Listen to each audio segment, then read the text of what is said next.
इसके आगे शुरू करते हैं, बीच में ऑफ हो गया था वीडियो गलती से। तो आपने साई 1 2 3 जो है इसमें पहले 1 और 2 का एक्सचेंज किया। जब आप इसमें 1 और 2 का एक्सचेंज करेंगे तो आपको क्या मिल जाएगा, साई 2 1 3 मिल जाएगा। आपको मिल जाएगा ये वाला साई 2 1 3 मिल जाएगा, ये वाला मिल जाएगा। यानी 1 ऑड एक्सचेंज से आपको ये मिल गया। अब इसमें क्या करिए, आप 2 और 3 को एक्सचेंज कर दीजिए।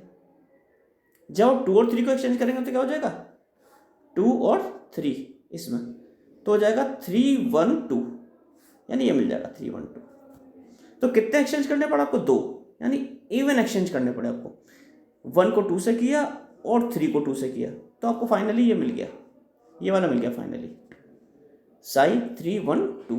तो साई 1 2 3 साई 2 3 1, ये जो पहले 3 मैंने लिखे हैं ये वाले, ये फर्स्ट 3 ये इवन नंबर ऑफ एक्सचेंज से मिल रहे हैं, और लास्ट 3 वाइज ये वाले ये ऑड नंबर ऑफ एक्सचेंज से मिल रहे हैं। तो आपको अगर सिमेट्रिक वेव फंक्शन बनाना है तो इन सबको ऐड करना पड़ेगा आपको, सारे वेव फंक्शन ऐड कर दीजिए तो सिमेट्रिक वेव फंक्शन बन जाएगा। सिमेट्रिक वेव फंक्शन ये रहा,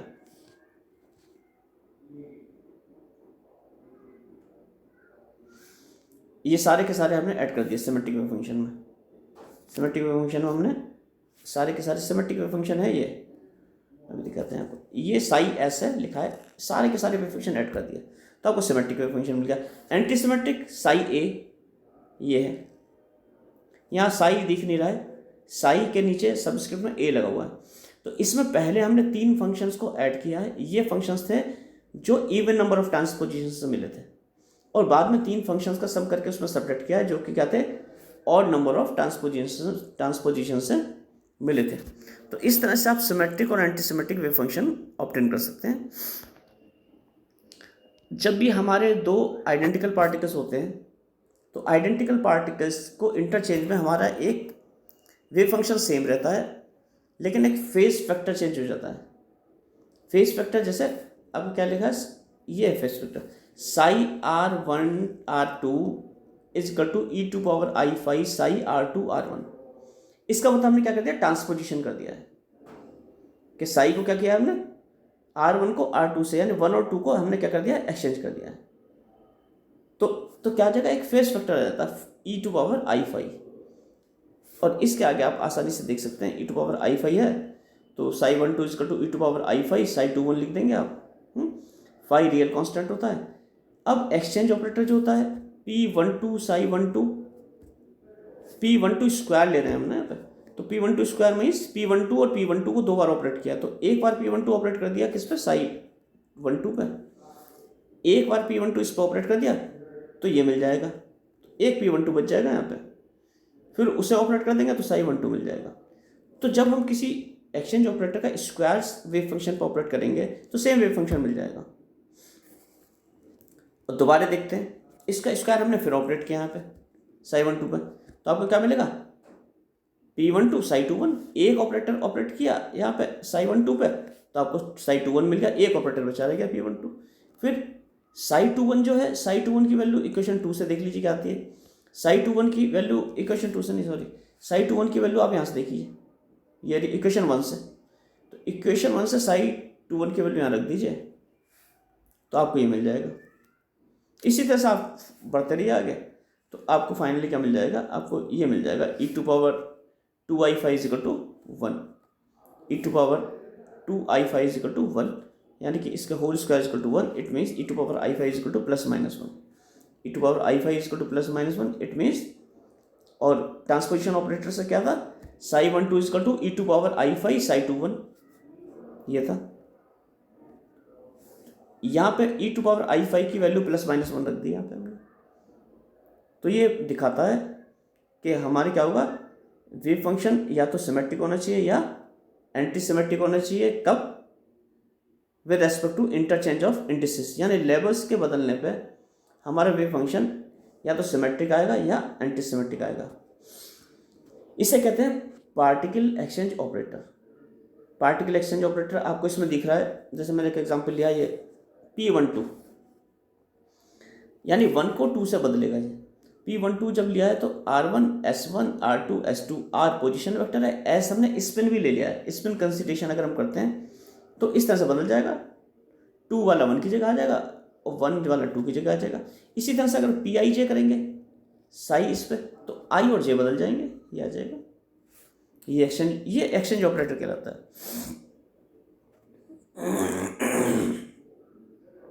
आपको पता है कि आइडेंटिकल पार्टिकल्स के केस में हैमिल्टोनियन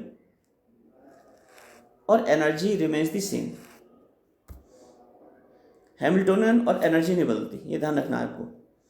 तो हैमिल्टोनियन एनर्जी नहीं बदलती। इसे फर्दर हमने प्रोसीड किया है, वो भी हमने दिखाया था कि पार्टिकल एक्सचेंज ऑपरेटर की, अभी पीछे दिखाया था ना फेज फैक्टर के फॉर्म में, कि पार्टिकल एक्सचेंज ऑपरेटर की आइगन वैल्यू +-1 होती है। उसे हम दोबारा दिखा रहे हैं। सपोज हमारी ये ऑपरेटर है, कौन सा, P12 एक ऑपरेटर है, ये रहा एक ऑपरेटर।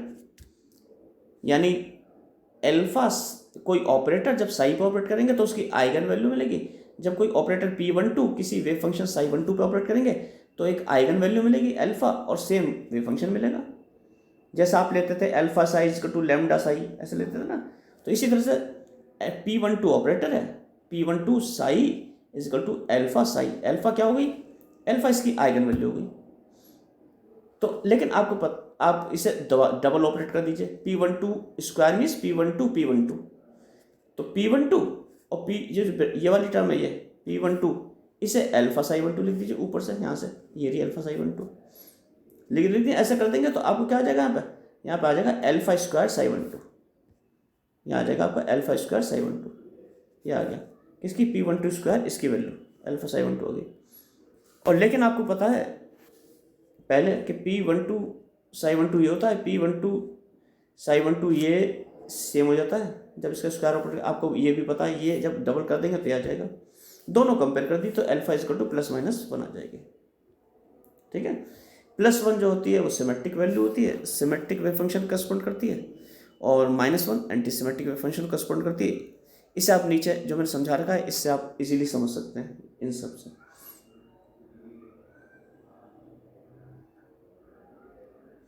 अब आगे सिंपल सी चीज़ें ये आप पढ़ लीजिएगा एक्सचेंज ऑपरेटर के बारे में, कि ऑपरेटर पी आई जे जो है, जैसे ये लिखा है exchange operator P I J do not commute with one another. इसका एग्जाम्पल दे रखा है हमने, ये कम्यूट नहीं करते। कम्यूटेशन क्या होता है, सपोज अल्फा और बीटा दो ऑपरेटर होते हैं, वो कम्यूट कब करते हैं, ये पढ़ाया जा चुका है आपको क्वांटम मैकेनिक्स में। यानी alpha beta minus beta alpha is equal to 0। तो यहाँ पे जो है alpha beta is equal to beta alpha नहीं है। अगर ये होता तो alpha beta minus beta alpha is equal to 0 आ जाता, तब कम्यूट करते हैं। ठीक है, इसी तरह से और दिखा रखा है, ये सब आप पढ़ लीजिएगा, इसमें कोई विशेष बात नहीं है। ये दिखा रखा है, इनकी आइगन वैल्यू +1 और -1 होती है। और एक्सचेंज ऑपरेटर यानी ट्रांसपोजिशन ऑपरेटर एक्सचेंज ऑपरेटर एक ही बात होती है। तो ट्रांसपोजिशन ऑपरेटर की और एक्सचेंज ऑपरेटर की प्रॉपर्टी दिखा रखी है। फिर वही फेस फैक्टर लेकर फिर समझा रखा है यहाँ पे थोड़ा सा, वही फेस फैक्टर जो पहले समझाया था, P psi is equal to e⁵ psi समझाया था ना एक्सचेंज। तो वही e⁵ की जगह डेल्टा ले लिया यहाँ पे, कि ऑपरेटर का फंक्शन है फाई ना यहाँ पे। ठीक है, प्रोबेबिलिटी क्या होती है, the probability of finding the particle या प्रोबेबिलिटी डेंसिटी, ये प्रोबेबिलिटी होती है।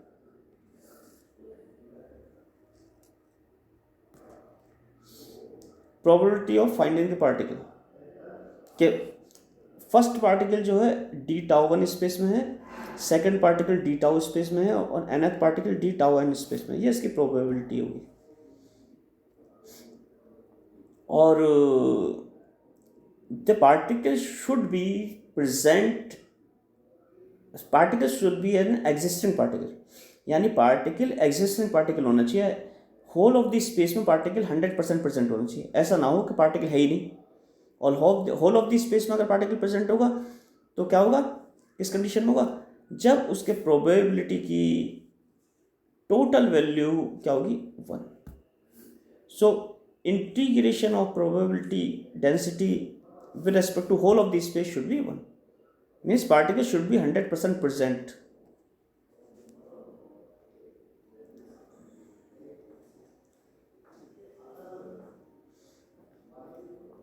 अब आगे बढ़ते हैं थोड़ा सा। ये कम्यूटेशन रिलेशन दिखा रहा है, यह है commutation relation of exchange operator with Hamiltonian. तो commutation relation of exchange operator with the Hamiltonian, यानी कि एक्सचेंज ऑपरेटर जो है हैमिल्टोनियन से कम्यूट करता है, ये हमने यहाँ पे प्रूव कर रखा है। मैंने आपको पहले बताया था alpha beta minus beta alpha should be zero, यानी कि ये अगर हम लेते हैं क्वेश्चन यहाँ पे alpha into beta minus beta into alpha should be zero. It means alpha और beta commutes with each other, और इसे हम लिखते हैं इस तरह से, कम्यूट कर रहे हैं। ठीक है, अब इसके आगे बाद में डिस्कस करेंगे नेक्स्ट लेक्चर में।